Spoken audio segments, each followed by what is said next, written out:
It began on a night that should have felt peaceful. The last night before Christmas. Snow drifted across the parking lot of Henderson and Company, a mid-sized accounting firm on the quiet edge of Burlington, Vermont. The building, 3 floors of brick and glass, stood like a sentinel in the pale light, its windows glowing with the last signs of overtime. Inside, the hum of old radiators mingled with the soft clicking of keyboards, and the faint sound of Silent Night, played from a cheap radio someone had forgotten to turn off. It was almost 8 p.m., and most of the staff had gone home hours ago. Only 2 people remained. Martin Hale, the CEO, sat behind his oak desk in a dim corner office, staring at a spreadsheet he couldn't seem to finish. He was 52, with the look of a man who'd lived his whole life by the clock. Shirts neatly pressed, silver hair combed precisely, his posture rigid even in solitude. And then there was the cleaner, an older man with thinning hair and a quiet, almost invisible presence. He moved between cubicles with his mop and cart, humming softly to himself. His name was Samuel, though few people ever said it aloud. To most of the office, he was just the janitor. Every night for the past 12 years, Samuel had arrived after everyone left. He worked in silence, collected trash, polished the floors, and left before dawn. The kind of man whose absence you'd only notice once the trash bins started to overflow. That night, Martin noticed him, not because of anything Samuel did, but because Martin's world lately had been tightening. The firm was struggling. Clients had left. The economy wasn't kind that winter, and layoffs had already begun. Bonuses were canceled, and as the year closed, he found himself under pressure to cut unnecessary costs. The cleaning contract was one of them. He'd delayed the conversation for weeks. But now, with the calendar nearly turned and the guilt already sitting heavy on his chest, he decided he'd do it tonight. End the year clean, as he told himself. He waited until Samuel came to empty his office bin. The man entered quietly, his cart squeaking faintly. He gave a small nod, not meeting the CEO's eyes. His hands were red from the cold, his knuckles cracked. He wore a dark blue jacket with a frayed name patch barely hanging by a thread. "Evening, Mr. Hale," he said softly. Martin looked up. "Evening, Sam." Samuel smiled politely, lifted the trash bag, and began tying it. He worked with care, as if every action mattered. "Sam," Martin began, leaning back in his chair, "can I have a quick word before you finish up tonight?" Samuel paused, sensing the tone. "Of course, sir." Martin gestured for him to sit. The man hesitated. He never sat in the CEO's office, but slowly lowered himself into the chair. Martin folded his hands. "I'll get right to it. You've been with us a long time. We all appreciate your work, truly. But things have been tough this year, financially speaking. The board's asked me to make some cuts before the end of the quarter." Samuel said nothing. His eyes drifted toward the small Christmas tree by the window. Plastic ornaments, flickering lights, a paper angel on top. "I'm afraid we'll be ending our cleaning contract," Martin continued. "As of tonight." The words hung there like a weight dropped in water. Samuel blinked once, then nodded slowly. "I see." Martin hated how calm he sounded. It made the moment feel colder. "I know this comes suddenly," he added. "You'll receive the remaining pay through January. I wish we could do more, but—" Samuel cut him off gently. "No need to explain, sir. I understand." He stood up, dusted his knees, and looked around the office once more. There was no anger in his face, only a quiet sadness, like someone reading the last page of a long, familiar book. "Will you still need the office cleaned tonight?" he asked softly. Martin hesitated. "That won't be necessary." Samuel nodded. He turned toward the door, then stopped. "Merry Christmas, Mr. Hale." Martin tried to respond, but his throat tightened. The words came out barely audible. "Merry Christmas, Sam." And then the cleaner left. The sound of his footsteps echoed down the empty hall. A moment later, the front door clicked shut, leaving Martin alone with the faint hum of the heater and the blinking lights of the Christmas tree. He leaned back in his chair, exhaling hard. The guilt didn't fade, it grew heavier. He poured himself a drink from the decanter on the side table and stared at the reflection in the window. Snow fell steadily outside, coating the parked cars. In the distance, he saw the faint figure of Samuel walking through the snow, carrying his small duffel bag, disappearing into the night. Martin sat there for a long time, listening to the radiator hiss. Eventually, he gathered his papers and decided to head home. He opened his drawer to place the file inside and stopped. Something caught his eye. It was a small, folded envelope, tucked neatly under his notebook. Cream-colored. His name, Mr. Hale, was written in neat, slanted handwriting across the front. He frowned. It wasn't there before. Curious, he opened it. Inside was a single sheet of lined paper. Handwritten, not printed. It read, "Sir, I hope you'll forgive me for leaving this here. I didn't know if I'd get another chance to speak. I know times are hard for everyone, so I don't hold any anger. I just wanted to thank you for the 12 years I've had this job. It may not have seemed much to anyone else, but for me it meant everything. This place was my routine, my reason, my company. I wanted to leave you with something I never said. Sometimes the smallest jobs carry the heaviest hearts. Merry Christmas." There was no signature, just a faint smudge near the bottom of the page, as if a tear had fallen and dried there. Martin sat motionless, the letter trembling slightly in his hands. He looked around his office, suddenly noticing details he'd never cared about. The polished floors, the spotless desks, the gleaming glass. Samuel had done all that, night after night, without thanks or notice. And he remembered, faintly, something from years ago. The winter of 1998. The night the power went out during a snowstorm. He'd been trapped in the building until morning. Samuel had stayed with him, bringing him coffee from the downstairs machine, even offering his coat when the heating failed. They talked briefly then, about life, about their families. Martin remembered asking, "Do you ever take a holiday, Sam?" And Samuel had smiled and said, "Every night I finish here and go home safe. That's holiday enough for me." He hadn't thought of that moment in years. Now, staring at the letter, he felt something shift deep inside him. A shame he couldn't quite name. He folded the note carefully and placed it back in the drawer. Then he turned off the lights, locked the office, and stepped into the silent hallway. But as he walked toward the elevator, he noticed something else. Samuel's cart was still parked near the supply closet, mop, rags, and all. He must have left in a hurry. Martin frowned. He opened the closet door to put it away. Inside, on the shelf, was an old photograph in a cracked frame. A young woman with kind eyes and a small boy on her lap, both smiling at the camera. The back of the photo had a note. "Christmas, 1987. Always together." Martin didn't know what it meant, but something about it lingered. He placed the photo back carefully and closed the door. As he stepped into the elevator, he caught his reflection in the metal doors. For the first time in years, he didn't look like the man in charge. He looked like someone trying to remember who he used to be. When the doors opened to the lobby, the building was silent. Only the distant ticking of a wall clock filled the space. Martin walked out into the snow, his breath forming small clouds in the cold. He glanced down the street, hoping to see a trace of Samuel's figure, but there was nothing, just the empty road, blanketed in white. He got into his car and sat there for a long moment, the letter still on his mind. Then, with a sigh, he started the engine and drove away. That night, he didn't sleep. He kept seeing the words again and again in his head. Sometimes the smallest jobs carry the heaviest hearts. He told himself he'd make it right somehow. Find Samuel after the holidays, offer him a reference, maybe even rehire him when things improved. But as dawn crept through the blinds, he realized he didn't know where Samuel lived. He had no address, no phone number.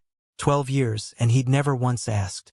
Outside, the city stirred awake to Christmas morning. Inside, a man who had everything sat alone, feeling for the first time that he truly didn't. And in the top drawer of his desk, under a stack of reports and numbers, the letter waited. Silent, unfinished. A message left behind by a man the world never noticed, until it was too late. The first Monday after Christmas came with an unusual stillness. The snow that had fallen on Christmas Eve still covered the parking lot in a thin crust, and the office smelled faintly of pine from the fake tree that no one had yet taken down. Martin Hale arrived earlier than usual. He told himself it was to get a head start on the quarter reports, but he knew that wasn't true. He had come back for the letter. The building was empty, the fluorescent lights humming softly as he unlocked his office. The air felt different now, colder, quieter. He went straight to the drawer, opened it and pulled out the envelope again. The handwriting looked even neater in the morning light. Patient, deliberate, almost old-fashioned. He read the letter once more, hoping it might say something different this time. Didn't, but he noticed something he hadn't before. A faint indentation on the bottom corner, as though another sheet had once been placed beneath it and pressed down while writing. He frowned. He checked the drawer again. Nothing else there. For the rest of the morning, he couldn't focus. Numbers blurred on his computer screen. Clients' names meant nothing.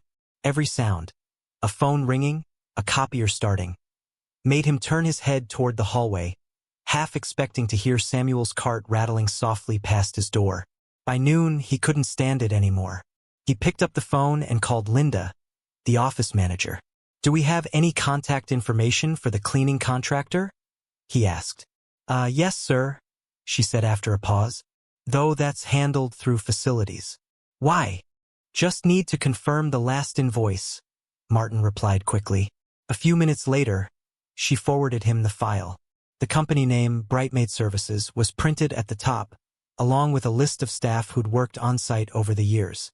There was Samuel's name, but the address line was faded. The phone number next to it had been crossed out in pen and replaced with a handwritten note. No longer in service. Martin sat back, staring at the paper. That should have been the end of it. But something in him wouldn't rest. He opened the old personnel archive, a tall cabinet by the wall that hadn't been touched in years, and began pulling files. Inside, he found memos dating back to the late 90s, all signed by Samuel's initials, SW. Each one was meticulously filled, noting hours worked, rooms cleaned, supplies ordered. The last record, from 2009, had a short note at the bottom. "Thank you for allowing me to continue part-time after my son's passing. It means more than I can say." Martin froze. His son's passing. He read the line 3 times, heart thudding. He had never known Samuel had a son. He sat there for a long time, staring at that line. Then, slowly, he stood and took the file with him. That evening, as the sky turned violet over the snow, Martin drove across town to the only place he could think to start, the municipal archives, housed in an old red brick building near the river. The clerk behind the desk was a middle-aged woman with reading glasses and a warm scarf. "I'm looking for someone," he said. "Used to work for a cleaning service. Samuel Wallace, I think. Around here years ago." She typed for a while, eyes scanning the screen. "We don't have employment records like that," she said. "But there's a Wallace family listed on Brookside Lane. Address from 1990s, though." Martin thanked her and left, the name repeating in his head. Brookside Lane. He drove there, headlights cutting through the falling snow. The houses were old, modest, most decorated with leftover Christmas lights. At the end of the lane stood a small single-story home with faded blue shutters. A rusted mailbox leaned slightly forward, and though the driveway was shoveled, no car sat there. He hesitated, then stepped out. The air smelled of wood smoke and pine. He knocked on the door. No answer. He tried again. This time, a neighbor, a woman in her 60s, opened her door across the street. "You looking for someone?" she called. "Yes, ma'am," Martin replied, walking over. "Samuel Wallace. Does he still live here?" She frowned. "Sam? Not for a while now. When did he move?" She shook her head. "Wasn't really a move. The house has been empty for about 3 years. After his boy passed, he kept to himself. Then one winter, he just didn't come back. Some folks said he left for Maine. Others think," she paused, lowering her voice, "that he passed too." Martin felt a hollow space open in his chest. Did anyone find out for sure?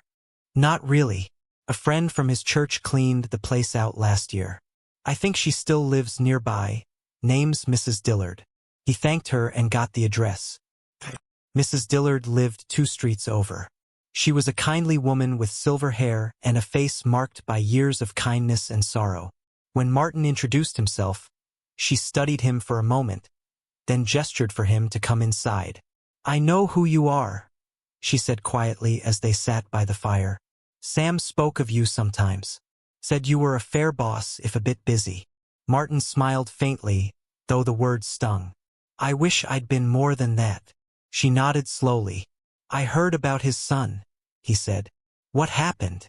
Her eyes softened. "Car accident. Christmas Eve, 1998. His boy Daniel was 20. Home from college. There was black ice on the road coming back from the late shift at the grocery store. Sam never got over it. Every Christmas after that, he'd visit the cemetery. Alone." Martin looked down at his hands. "He never mentioned it. Not once." "He wouldn't have," she said. "He was private." He said cleaning gave him peace. That keeping things in order made the world feel less cruel. The fire crackled between them. "Did he leave anything behind?" Martin asked after a moment. Mrs. Dillard stood and disappeared into another room.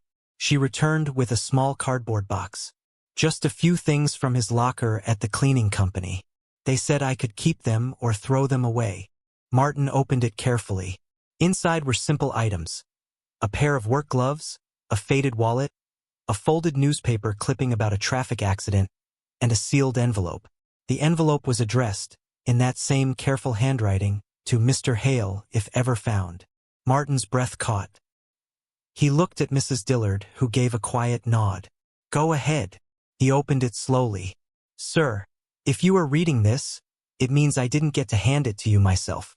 I just wanted to say thank you for keeping me employed all these years, especially after my son's death. I know I wasn't much more than the man who mopped the floors, but working there gave me a reason to wake up. I never told you, but that night in '98, when the storm hit and the power went out, you were the only one who stayed and talked with me. You probably don't remember it, but I do. You said the company was your second home. For me, it was my first. I kept it clean because I wanted you to be proud of it. That's all I ever wanted. If one day you find this, please don't feel sorry. Just remember that sometimes kindness isn't about grand things. It's about noticing. Merry Christmas." The paper trembled in Martin's hands. He remembered that night vividly now. The storm, the coffee, the small talk about family. He'd forgotten it entirely, but for Samuel it had meant everything. Mrs. Dillard watched him silently, her eyes kind but heavy. "He didn't have much," she said softly, "but he had dignity, and that job gave it to him." Martin folded the letter carefully and placed it back in the envelope. "Do you know what happened to him?" "No one knows," she replied. "He just stopped showing up one winter. I checked his house, found the lights off and his jacket still hanging on the hook. No signs of struggle, just silence." Martin looked toward the window, where snow had begun to fall again. "He wrote me a letter the night I let him go. Left it in my drawer." Mrs. Dillard smiled faintly. "That sounds like him. Always wanted to leave things neat." On the drive home, Martin couldn't shake the thought of the photograph he'd found in the closet. The woman and the boy.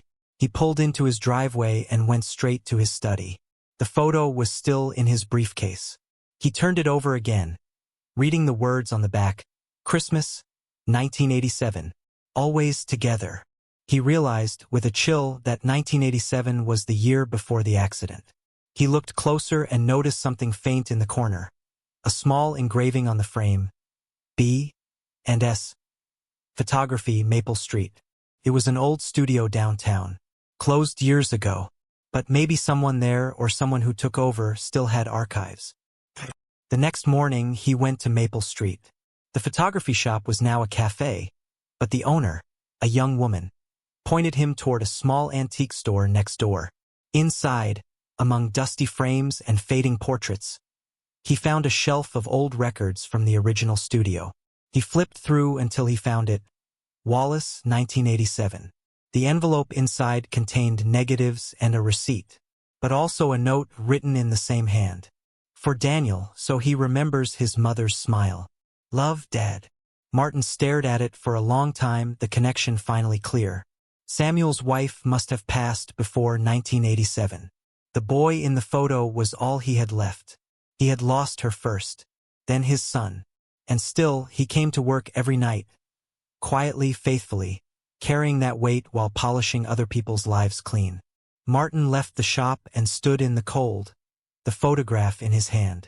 The city lights flickered to life as dusk settled, and he realized something he hadn't felt in years. Grief, yes, but also awe. He had fired a man who had already lost everything, and the man had thanked him. He drove back to the office. The halls were empty again, the fake tree still blinking weakly by the window. He opened his drawer, took out both letters, the one Samuel had left in the office and the one from the box, and placed them side by side. The handwriting matched perfectly, the ink slightly faded on both, and at the bottom corner of the second letter, barely visible, was an unfinished sentence. If you ever visit. The rest was smudged, but something told him exactly where that sentence had meant to end. He sat there in silence, staring at the two letters. Outside, snow began to fall again, heavier now. He turned off the lights, walked out of the office, and locked the door. For the first time in years, he wasn't thinking about budgets or contracts. He was thinking about a small gravestone somewhere in Burlington, covered by snow, and the man who had once stood beside it every Christmas Eve. The morning of December 31st arrived gray and heavy with snow. The city was quiet, caught between holidays. Neither Christmas nor New Year, but something hollow in between. Martin Hale parked beside the old cemetery on the north side of Burlington. Frost covered the wrought iron gate, and the trees hung bare like black silhouettes against the pale sky. He'd been here once before, years ago, for a colleague's funeral. But today was different. Today he wasn't here for duty. He walked through the gates carrying the photograph and both letters inside a small folder. The cold bit at his hands, and the snow crunched under his polished shoes. Rows of stones stretched endlessly, names half buried beneath the white. At the caretaker's office, a man in a brown coat looked up from his ledger. "Excuse me," Martin said, his breath forming clouds. "I'm looking for a grave. Samuel Wallace. Or maybe Daniel Wallace." The caretaker flipped through his record book. "Wallace. Daniel, yes. Section B, Lot 43. Died 1998. Martin hesitated. "And Samuel?" The man squinted at the page. "No burial listed. Not in Burlington, at least." Something inside Martin sank. He nodded his thanks and followed the narrow path toward Section B. The gravestone was small, almost hidden under the snow. The name Daniel Wallace was carved in simple letters. No epitaph, just the dates, 1978 to 1998, and a small engraved star. Martin knelt and brushed the snow away with his gloved hand. The air was sharp and still. Around him, the wind moved gently through the pines. He stayed there a while, unsure of what to say to a stone, or to the silence behind it. "I'm sorry," he finally whispered. "I didn't know." He looked at the photo of the young man and his mother, the only piece of joy Samuel had kept, and felt an ache deeper than guilt. It was the ache of having lived beside another human being for 12 years without ever truly seeing him. As he stood to leave, something caught his eye near the edge of the grave. A small tin cross, half buried. He brushed it off. It looked handmade, welded from scrap metal. On its back, faintly scratched, were the words, "For you, Danny. See you soon. Dad." Martin stared at it for a long moment. He turned it over again, noticing how carefully it had been made. Each edge sanded, the metal polished, the letters etched with patience. It was the work of hands that had spent years mending, cleaning, and fixing things for others. And suddenly, the missing piece fell into place. Samuel hadn't left town. He had simply come home, to the only place that had ever felt close to peace. That evening, Martin returned to his office. The city outside glowed with the golden haze of New Year's Eve, the sound of fireworks in the distance, laughter from restaurants, the shimmer of light in every window. But the office was still, as it had always been on nights like this. He sat at his desk, turned on the small lamp, and opened the drawer once more. The faint smell of paper and wood polish filled the air. He laid the two letters side by side, then placed the photograph of Samuel's family beside them. He remembered something Samuel had once said during that storm years ago. Something simple. You spend your life making things shine for other people. Most of them never notice, but that's okay. It's enough to know you left something better than you found it. Martin hadn't understood it then. He did now. He opened his planner and began to write. Not numbers, not memos, but a note. A small, personal letter he knew no one else would ever see. To Samuel Wallace. I found your words. And they found me. You reminded me that success isn't measured by what we own, but by who remembers us when we're gone. I wish I'd thanked you sooner. I wish I'd asked about your son, your life, your stories. The office feels empty without you, not because of what you did, but because of who you were. He paused, the pen trembling slightly. If there's peace where you are, I hope you know you changed something here. You made one man see what kindness looks like when no one's watching. He folded the letter, placed it inside an envelope, and slid it into the drawer beside Samuel's. Then he sat back and let the quiet fill the room. The new year came and went. The office returned to its usual rhythm. Phones ringing, printers humming, staff laughing in hallways. Life moved forward as it always does. But something about the place had changed. Employees began to notice small gestures. The CEO stopping by to ask how their families were, the handwritten notes of thanks on birthdays, the surprise bonuses for the cleaning staff. Once, Martin might have seen such gestures as management tools. Now, they were something else, acts of quiet redemption. He even reinstated the evening janitorial contract, though this time he met with the staff personally. He shook their hands, learned their names, asked about their families. When they looked confused by his interest, he simply smiled and said, I once worked with someone who taught me what this job really means. They didn't understand, not fully, but they felt the sincerity. That following Christmas Eve, exactly 1 year later, Martin returned to the cemetery.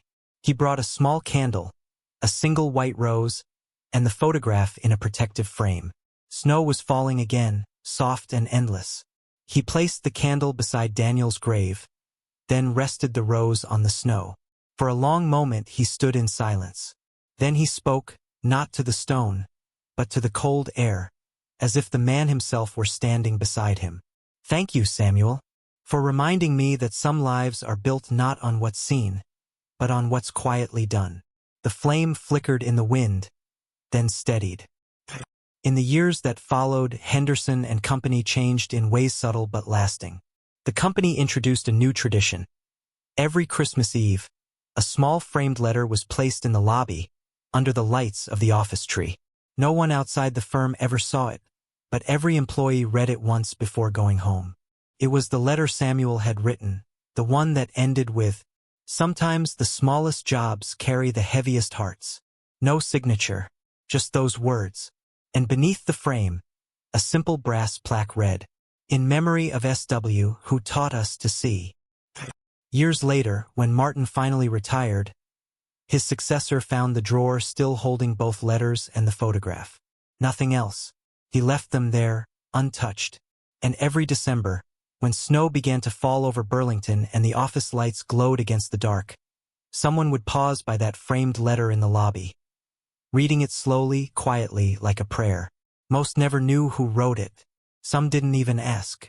But every person who walked out into the night afterward carried something with them. Something invisible yet unmistakable.